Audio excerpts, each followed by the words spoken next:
জীবন নিয়ে আর অভিযোগ থাকবে না। আপনি ভেঙে পড়বেন না, সব অভিযোগ, হতাশা দূর হয়ে যাবে।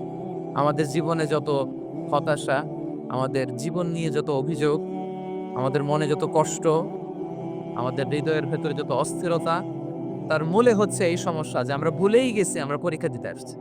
এই যে আমাদের জীবন, এই জীবনের জন্য বিপদ, আপদ, পরীক্ষা, স্ট্রাগল এটা অনিবার্য, এটা হবেই। বিপদ নাই, কষ্ট নাই, আপদ নাই, অনিশ্চয়তা নাই, স্ট্রাগল নাই। এমন কি কেউ আছে এখানে? কেউ কি হাত তুলে বলতে পারবেন যে, "হুজুর আমার জীবনে কোনো বিপদ নাই।" অথবা, "আমার জীবনে কোনো দুঃখ নাই, কষ্ট নাই, কোনো স্ট্রাগল নাই, কোনো রিস্ক নাই।" এরকম সৌভাগ্যবান কেউ আছেন এখানে? তাহলে জীবনের জন্য পরীক্ষা, এটা অনস্বীকার্য। হবেই হবে পরীক্ষা। পৃথিবীর জীবনটাই এমন। এভাবেই এই লাইফকে ডিজাইন করা হয়েছে। পরীক্ষা থাকবে, এখানে বিপদ থাকবে। এগুলো উত্তীর্ণ হয়ে আপনাকে যেতে হবে। চিরসুখ, চিরশান্তি এটাই পৃথিবীতে হয় না। চিরসুখ এবং চিরশান্তির জায়গা হচ্ছে জান্নাত। চিরসুখ এবং চিরশান্তি কোথায়? এটা জান্নাতের বৈশিষ্ট্য। চিরসুখ, চিরশান্তি, টেনশন নাই, ঝামেলা নাই, পরীক্ষা নাই, বিপদ নাই, রিস্ক নাই, স্ট্রাগল নাই। এটা হচ্ছে দ্য ফিচার্স অফ জান্নাত, জান্নাতের ফিচার। কিন্তু সমস্যা বাধে তখন যখন জান্নাতের ফিচার আমরা দুনিয়ায় খুঁজি। যেটা পাবো আমরা জান্নাতে, এটা খুঁজি কোথায়?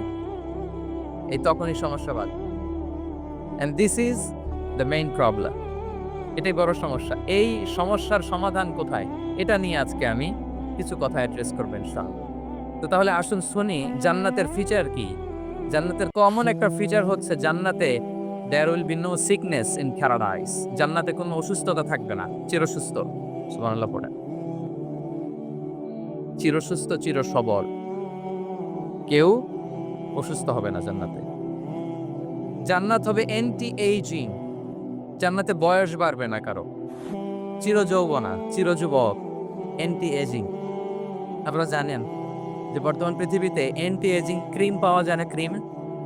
কথা বুঝতেছেন? অ্যান্টি এজিং ক্রিম পাওয়া যায়। তারা বলে এই ক্রিম মাখলে চামড়ায় ভাঁজ পড়ে না। এটার দাম আছে কিন্তু অনেক। অ্যান্টি এজিং ক্রিম লাগায়, শ্যাম্পু ইউজ করে, অ্যান্টি এজিং অয়েল আছে, এটা দিলে নাকি চামড়ায় ভাঁজ পড়ে। ইভেন ভারতের অনেক বড় একজন ব্যবসায়ী মুকেশ আম্বানি, নাম শুনছেন? যে তার ছেলের বিয়ে হয়ে গেল। তো এই মুকেশ আম্বানির স্ত্রী নীতা আম্বানি, সে কিছুদিন আগে ১ বটল গোল্ড। আসসালামু আলাইকুম ওয়া রাহমাতুল্লাহ। আমাদের ইসলামিক ভিডিওগুলো ভালো লাগলে চ্যানেলটি সাবস্ক্রাইব করে রাখুন এবং ভিডিওতে একটি লাইক করুন।